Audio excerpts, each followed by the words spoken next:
I started teaching undergraduate English courses in the University of Puerto Rico, Aguadilla campus, about 20 odd years ago. And I quickly became frustrated. I love my job, but I was frustrated with myself and I was frustrated with my students. And it wasn't anything my students were doing wrong. On paper, they were learning English. I would give them tests and they knew everything about pronouns, adjectives, syntax, grammar, you name it. They knew it and they could prove it by passing the tests in writing. However, when I tried to have a conversation with my students, when I tried to have just a casual conversation, I would get this deer in the headlights look like. And then they would go into this what I call Porky Pig syndrome. They would go, etike, etike, etike, and it just wasn't working. And I was frustrated because I said, I can't do this. These young men and women, when they graduate, they're going to go into a work environment in which they're expected to think at higher levels of cognition. They're expected to analyze, to synthesize, to evaluate, and they have to do it in a language that is not their first language, in English. And I wanted them to be there. And what happened was that I started experimenting with this and that, and after a while, I developed a system which I think worked. I call it teaching English without teaching English. What I did was I moved away from the grammar and I developed a system in which I divided the class into 3 stages. The first stage, I give my students a BS detector. And this BS detector, it is a fully functional, portable, but high-maintenance mental device that they install into neurons, and whenever they detect BS, which is very frequently, it should go off, the alarm should go off, and BS, BS, BS, BS. And how do I do that? Well, the BS detector has 3 parts. Part number 1 is critical thinking skills. Another logical fallacy, which is very common, are ad hominems. And ad hominems are nasty little things because this is when the person gets personal. Instead of attacking your arguments, the person attacks your person. They attack your integrity. And unfortunately, political debate is usually polluted by that. When somebody is losing an argument, instead of sticking to the merits of the arguments, they back off and then they start getting nasty and offensive. Ad hominems are terrible, but they're very useful in the hands of people who have no scruples.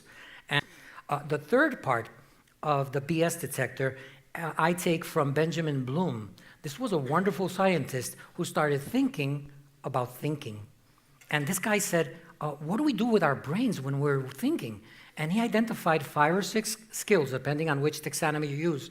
And for example, the basis of all learning is remembering, memorization. And you need that for everything. You need that for everything. However, if you stay at that level in which you only memorize and you repeat, that's not deep thinking. That's not deep thinking at all. And now you have the situation where you must find out if the speaker is really a deep thinker. Does he know his stuff in detail, or is he merely repeating some talking points that somebody gave him? Again, questions will help you identify whether you're dealing with a deep thinker or not. And here you analyze, you synthesize, you evaluate. That's where I wanted to take my students. But again, I have to remove from my students the notion that making mistakes is somehow bad.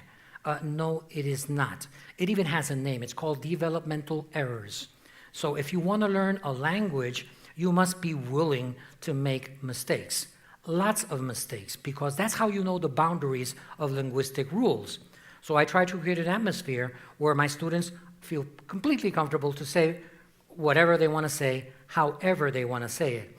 And it's interesting because at the beginning of the semester, I usually get 2 or 3 students that will say, Profe, a mí el inglés no me entra. I just can't deal with English. And these same students, when we're in the heat of the debate, of the conversation, they want to take part in the conversation. And then they start leaning to the left and leaning to the right, and they ask the magic word, ¿Cómo se dice? But then when they say, ¿Cómo se dice?, the other student says, mira, así. And then there's peer tutoring, and it's happening spontaneously. I don't even have to wait for these kids to raise their hands because I saw what happened. They look at me. Once we have eye contact, I say, Julio, what do you think? And then Julio starts speaking in English, and then he goes into a little bit of Porky Pig syndrome sometimes. He starts going, eteke, eteke. And then when he goes there, when he gets the Porky Pig syndrome, sometimes he feels a little embarrassed, and I say, no, go on. And then they say, ¿Puedo decir algo en español? Of course.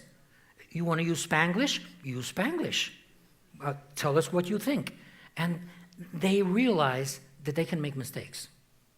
And nobody's going to judge them. Nobody's going to grade them worse. This is part of the language acquisition process. So hopefully at the end of the semester, my students will take a few things with them.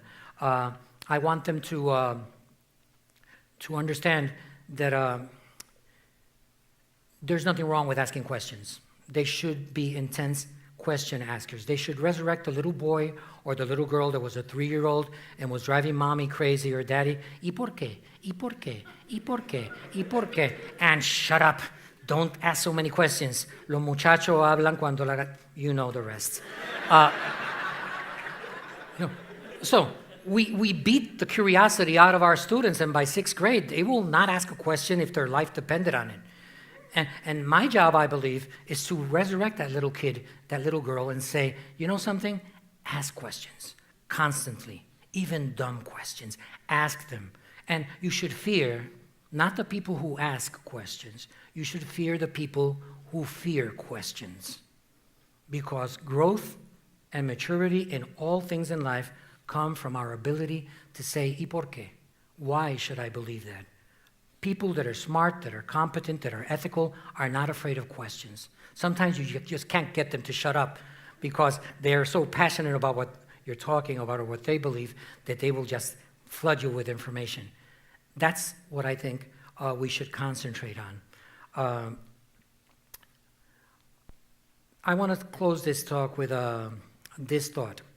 I believe my job as an educator is to open as many doors as I can for my students while allowing them the freedom to decide if and when they want to cross the threshold of any of these doors. I want my students to learn how to cook, not to learn how to read a book. And that's how I teach English without teaching English. Thank you.